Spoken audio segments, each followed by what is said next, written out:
So, as you probably already know, cancer and sugar are best friends, and sugar can trigger the formation of cancer. So, cancer is an avid sugar eater. Now, what do I mean by avid? I mean greedy. It hogs all this sugar. And the reason it does that is because of its metabolism. It's very different than our normal cells. It ferments sugar, it's anaerobic, meaning without oxygen. So, doctors will use PET scans, which is a process where you inject someone with radio-labeled glucose. So then it emits radiation and you can identify it on a machine.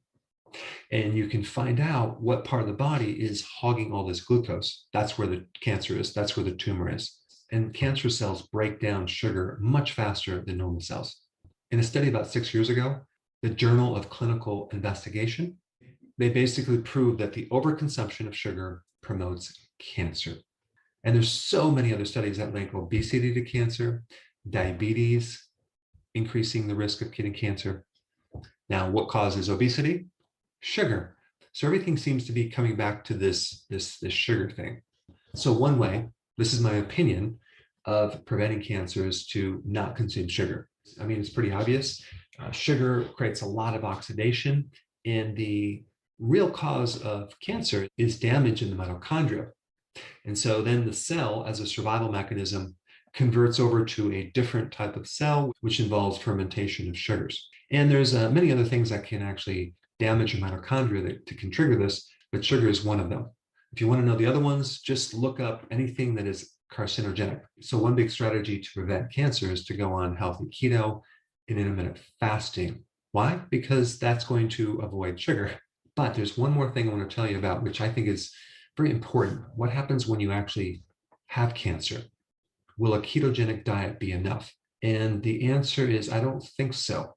You have to do things a little bit differently because you have two situations. You have the fuel that feeds the cancer cell, and you also have the raw material that helps build the structure of a cancer cell. And that's a little bit different.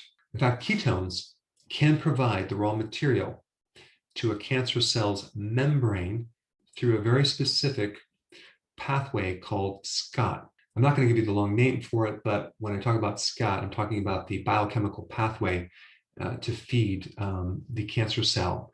So what if, hypothetically, we were to have a different strategy? Instead of avoiding certain fuel that fed the cancer, so let's say we block the pathway that builds the membrane, the structure of the cancer cell. So the first question I would want to know is, so if we block the raw material to building the membranes for cancer cells, are we also blocking at the same time the raw material to build normal cells? And the answer is no. This is a very interesting difference between cancer cells and normal cells. Normal cells can use fatty acids, not just ketones, to build their membranes. So the next question is there some natural compound that someone can take to block in the cancer cells this biochemical pathway that provides the raw material for the membranes? And the answer is, I think so. And there's a lot of research being done on this right now. And I'm going to be doing another video coming up real soon. So stay tuned for that video. It's very, very exciting data that you'll want to know more about.